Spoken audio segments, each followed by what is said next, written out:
ده الحلقة الخامسة من انمي فينلاند ساجا. بتبقى في مشهد بيكون فيه واحد اسمه أشلاد، وهو بيبقى داخل على الإمبراطور أو الملك بتاع إنجلترا، وبيبقى ملك إنجلترا اسمه سيون، وبيكون هو بيكلم ملك إنجلترا بيبقى عايز يقتله. وبعد كده بيبقى في واحد تبع الملك بيبقى عايز يتدخل، فاللي بيبقى معاه التاني بيرد عليه وبيقول له ما تتدخلش، دي طبيعة أشلاد، هو هيبقى عصبي شوية وبعد كده هيهدى. وبعد كده بيقول له إن إحنا مش عايزين نأذي الملك. وبعد كده أشلاد بيقعد يكلم الملك وبيقول له هقول لك اسمي الحقيقي اللي سمتهوني أمي، وهو اسمه الحقيقي اسمه لوسيوس أرتوريوس كاستوس. وبعد كده بيقوم قاطع رقبته وبيقول له أنا الآن قد ارتحت. انتهي المشهد على كده. وقبل ما نبدا الفيديو ما تنساش اللايك والاشتراك في القناه وتفعيل زر الجرس عشان يوصلك كل جديد. وهتلاقي الحلقه الاولى والثانيه والثالثه والرابعه في قائمه التشغيل تحت في الديسكريبشن، وهتلاقيها في نهايه الفيديو وفي علامه الاي. وما تنساش تقول لي كومنت وتقول لي فيه ايه اللي مش عاجبك في الفيديو عشان نقدر نحسنه.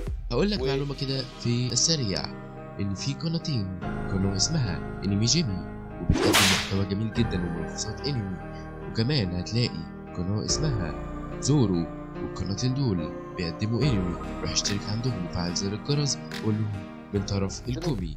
ونرجع تاني للانمي بتاعنا.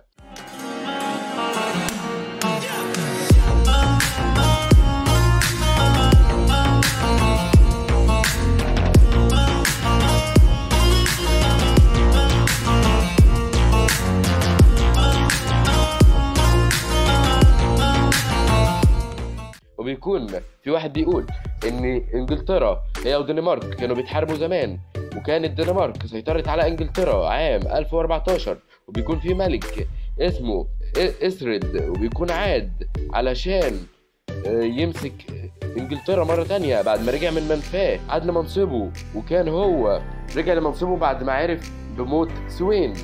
ويكون كمان اللي اسمه كنود خلف والده اللي هو اسمه سوين انه يمسك الفايكنج يكون جيش وكده علشان يرجع ويحكم انجلترا مرة تانية. وبيكون دلوقتي عندنا ملكين، مش ملك واحد لانجلترا، الملك الاول وهو إسرلد الثاني، والملك الثاني هو كنوت. ودلوقتي انجلترا في حالة فوضى ومش عارفين مين الملك الحقيقي. بنروح لمشهد بيكون فيه اللي اسمه كنوت وهو بيكلم اللي معاه اللي هو المساعد بتاعه واسمه غنار. غنار بيقول له ان المنطقة كلها في وضع سيء بكتير من اللي هم كانوا فيه. فبيقول له اللي اسمه كنوت ما تحسسنيش من الكلام اللي انت بتقوله ان احنا مش سبب في الحاصل في الدولة دي.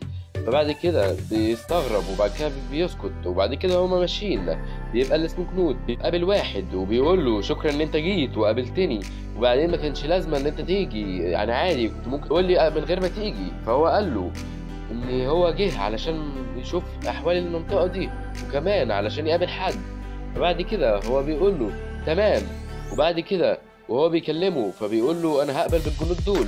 وبعد كده بيقول له ان في واحد اسمه هي الميرسيا يدرك، هو قال له ان هو رجل جبان، ودوت بيبقى هو الشخص بتاع المنطقة اللي هما سيطروا عليها اللي اسمها مارسيا.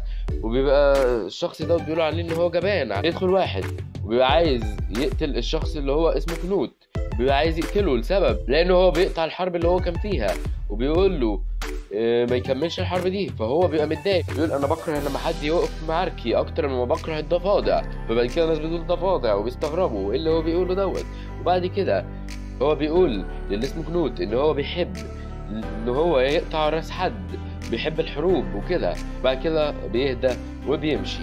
وبعد ما بيمشي الشخص اللي اسمه كونر اللي هو مساعد الملك كنوت بيقول له انت ازاي تسيبه هنا كده في وسط الجنود. فهو بيقول له ان هو شخص صريح وبيقول ان هو قدم له نصيحة. وبعد كده بنروح لمشهد بيكون فيه اللي اسمه كنوت بيبقى مع الشخص اللي اسمه يدرك، وبيبقى دوت بيكلمه وبيعرض عليه فلوس كتير علشان يسيب مارسيا ويخرج ويسيبوا الملك عليها. فبعد كده بيقول له اللي اسمه يدرك بيقول له ان بعد ما هيخرج هيديله كمان 4000 جنيه على اللي هم معاه، فيبقى معاه 8000 جنيه.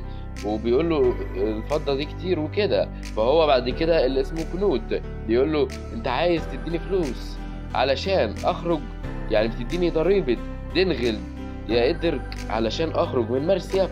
فبعد كده بيقول له أجل، فبيقول له إن هو مش هيخرج، أنت حبة الفلوس بس اللي أنت عارضهم لي دول والفضة دول كلها بس مجرد إنك غلطت فيا وبتطلب مني إن أخرج، أنا ملكك لأن أنا سيطرت على المنطقة. فبعد كده هو بيستغرب اللي اسمه إيدرد وبيبقى خايف من اللي هيعمله فيه. فبعد كده اللي اسمه كنود بيقول له ان هو هيسامحه ويخليه الملك على مرسيا لو هو قدم له معروف. ايه هو المعروف؟ هنعرفه، وهو انه يجيب له راس الملك اللي اسمه إسريلد الثاني. وعن طريق ايه هنعرف بعد شوية. وهو بيتكلم معاه ان هو بيرفض عرضه، وهم بيقول له انت عايزني اخون إسريلد الثاني، فهو بيقول له ان هو خانه قبل كده فمفيش داعي انه يخونه تاني، عادي مش فارقه.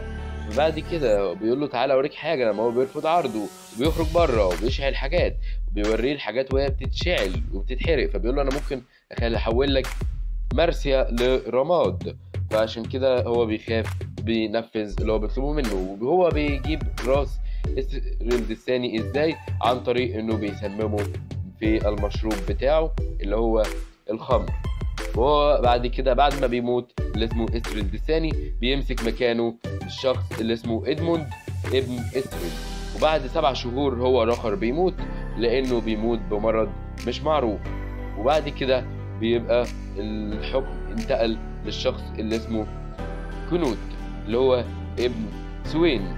وبعد كده بنروح لمشهد بيكون فيه الشخص اللي كان متضايق من كنود في البداية، وبعد كده شخص بيكلمه وبيقول له ان دلوقتي كنود هو بقى حاكم انجلترا. وبعد كده بيقول له ما تجيبش سيرته. وبعد كده بينتهي الحلقة على كده، وبتنتهي في منطقة مش عارفين ليه بتنتهي فيها.